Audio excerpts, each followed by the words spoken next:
કચ્છ જિલ્લામાં હાલમાં તાલુકા અને જિલ્લા પંચાયત તેમજ નગરપાલિકાની સ્થાનિક સ્વરાજ્યની ચૂંટણીઓની પ્રક્રિયા વેગવંતી બની છે। ત્યારે ઉમેદવારી પત્ર ભરવાની છેલ્લી તારીખ 11 એપ્રિલ નજીક હોવા છતાં વિવિધ તાલુકાના ચૂંટણી અધિકારીઓ દ્વારા નિયમોથી ઉપરવટ જઈને અલગ અલગ ડોક્યુમેન્ટ માંગવામાં આવતા હોવાની વ્યાપક ફરિયાદો ઉઠી છે। આ ગંભીર બાબતે કચ્છ જિલ્લા કોંગ્રેસ પ્રમુખ વી.કે. હુંબલ દ્વારા જિલ્લા કલેક્ટર અને આરએસસી સમક્ષ ઉગ્ર રજૂઆત કરવામાં આવી છે।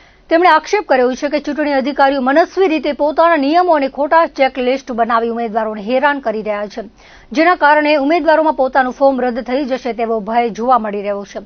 પત્રકાર પરિષદમાં જિલ્લા કોંગ્રેસ પ્રમુખે સ્પષ્ટતા કરતા જણાવ્યું હતું કે ઉમેદવારી પત્ર સાથે પોલીસ સ્ટેશનનું વેરિફિકેશન સર્ટિફિકેટ જોડાવાની કોઈ કાયદાકીય જરૂરિયાત નથી અને માત્ર એકરારનામું જ કરવાનું હોય છે। જો કોઈ ગુનો નોંધાયેલ હોય તો તેની વિગત ફોર્મ નંબર 7માં ભરવાની રહે છે।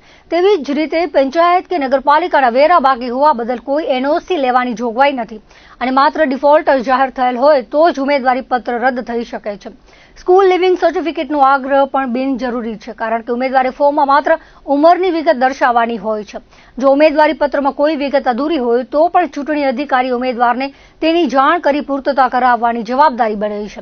કોંગ્રેસ પ્રમુખે તમામ ઉમેદવારોને કોઈ પણ પ્રકારના ડર કે ભય વગર પોતાની ઉમેદવારી નોંધાવવા અનુરોધ કર્યો છે અને વહીવટીતંત્રને પણ આ બાબતે યોગ્ય સૂચનાઓ આપી ઉમેદવારોની હેરાનગતિ અટકાવવા માંગ કરી છે।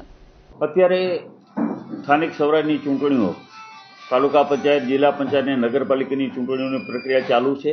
માત્ર 2 દિવસ બચ્યા છે, ત્યારે એમાં ઉમેદવારી ફોર્મ ભરવા માટે ઘણી વખત ઉમેદવારો અવઢવમાં રહેતા હોય છે અને બિનજરૂરી દસ્તાવેજો જ્યારે ચૂંટણી અધિકારીઓ માંગતા હોય ત્યારે ઉમેદવારોમાં ડર અને ભય ફેલાતો હોય છે। એટલા માટે થઈને ઉમેદવારોમાં ડર અને ભય ન ફેલાય એટલે જે ચૂંટણીના નિયમો છે એનાથી તમામ માહિતગાર થાય ઉમેદવારો, એના માટે થઈને આજે અમે પ્રેસ બોલાવેલી છે।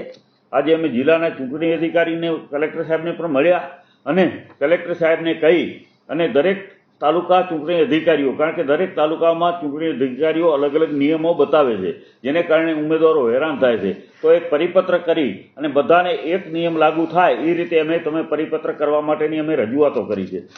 2-3 વાતો મારે કરવાની છે કે ઉમેદવારી ફોર્મ ભરવા માટેના નિયમો શું છે, તો ખાસ કરીને જે ઉમેદવારી કરવા માંગતા હોય એમને આ બાબત જાણવી ખૂબ જરૂરી છે કે જે ઉમેદવારી ફોર્મ જ્યારે આપણે ભરવાનું થાય ત્યારે દરેક ઉમેદવારે એમની 21 વર્ષની ઉંમર પૂરી થયેલી હોવી જોઈએ। 21 વર્ષથી ઓછી ઉંમર હોય તો તમારું ઉમેદવારી ફોર્મ રદ થઈ શકે છે।